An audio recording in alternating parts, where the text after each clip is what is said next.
Leo ni siku ya matendo makuu ya Mungu wetu, Mungu wa mbingu na nchi, aliye mtakatifu, aliye Bwana wa uzima, aketie mahali pa juu palipoinuka.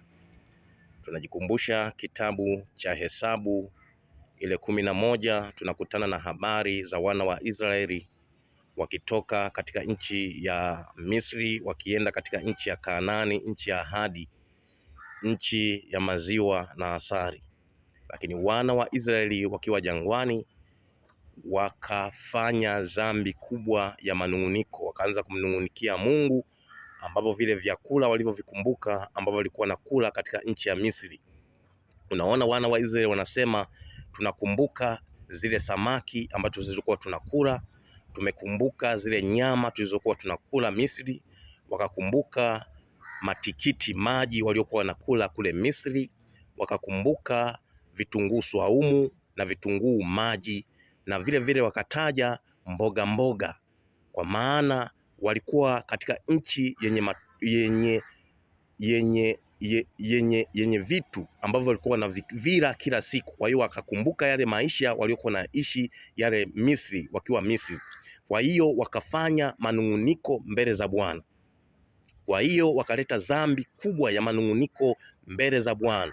Unaona, Musa akamwendea Mungu wa Abrahamu akasema, Mungu, umenipa watu hawa, watu wa manung'uniko, watu ambao wanakuwa wananisumbua, umeweka mzigo mkubwa ndani yangu. Unaona Musa, ukisoma ile Hesabu, kitabu cha Hesabu 11 na ule mstari wa 12, unaona Musa anasema, ni heri Mungu ukaniua kulikoni nikaendelea kupata tabu na mzigo huu mkubwa. Unaona, Mungu anamwambia Moses, chukua wazee 70 uwapeleka katika hema ya makutano. Wale wazee 70 nitawajaza hekima iliyoko ndani yako, nitawawekea na wao wawe na hekima ili waweze kubeba mzigo pamoja na wewe.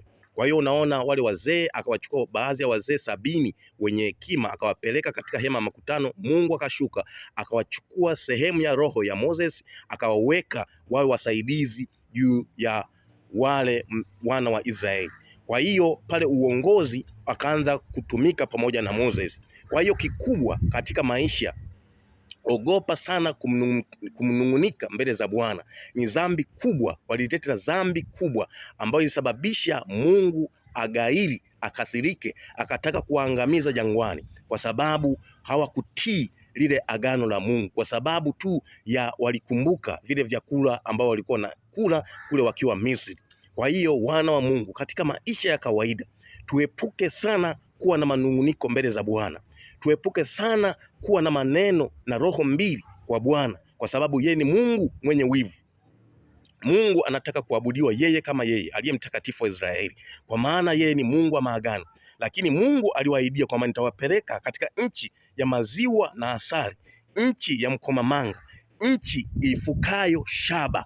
Kwa maana Mungu alikuwa anapelekea wana wa Yakobo katika nchi ya baba zao, ambayo ni nchi ya ahadi, ambayo ni nchi iliyotukuka, ni nchi ya umilele, ni nchi ya baraka, ni nchi ya ushindi. Lakini wao kwa sababu walikuwa na manung'uniko ndani yao, unaona wale walionung'unika wote walifia jangwani miaka 40, walipata adhabu. Kwa sababu ya nini? Ya manung'uniko. Kwa hiyo wana wa Mungu tunajifunza kwa Mungu siku zote tunavyomwendea Mungu, usiende kwa manung'uniko, nenda kwa roho iliyopondeka. Utamwona Mungu katika maisha yako, atatenda kwa kujaa na kushindiliwa. Utamwona Mungu akipigania, kwa sababu yeye Mungu wetu ni Mungu wa rehema, ni Mungu wa upendo, ni Mungu wa baraka, ni Mungu wa ushindi, ni Mungu mwenye nguvu na mwenye wivu na jina lake. Kwa hiyo tukitaka tumuone Mungu katika maisha yetu, tudumishe sana ushirika wa kumtafuta Mungu katika roho na kweli. Tudumishe sana ushirika wa kumpenda yeye na moyo wake wote. Tumpende kwa roho yako yote. Mpende Mungu kwa roho yako yote, utamwona Mungu akikupigania katika maisha yako. Kwa hiyo mwana wa Mungu, dumisha sana kutafuta maarifa ya kimungu, ujue Mungu huyu, Mungu wa mbingu na nchi, Mungu wa Abrahamu anataka nini, ufanye nini. Ukijua mapenzi ya Mungu katika maisha yako, utampenda huyu Mungu, utadumisha ushirika wa kumtafuta yeye katika roho na kweli. Ndipo Mungu atakapojifunua katika maisha yako, ndipo ghala zako zitakapojaa na kushindiliwa, kwa maana Mungu wetu ni Mungu aliye wa baraka, aliyebariki vizazi na vizazi. Yeye anasema akikubariki wewe atabariki vizazi 3 mpaka 4 vitabarikiwa kwa jina lako, kwa maana yeye ni Mungu wa baraka, ni Mungu mwenye nguvu, ni Mungu mwaminifu.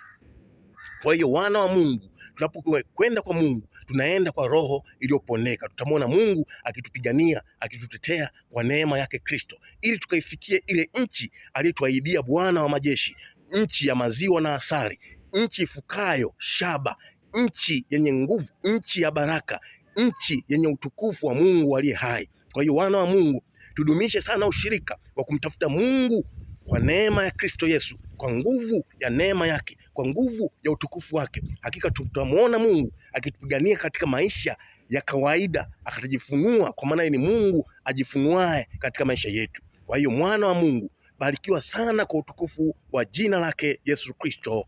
Amen.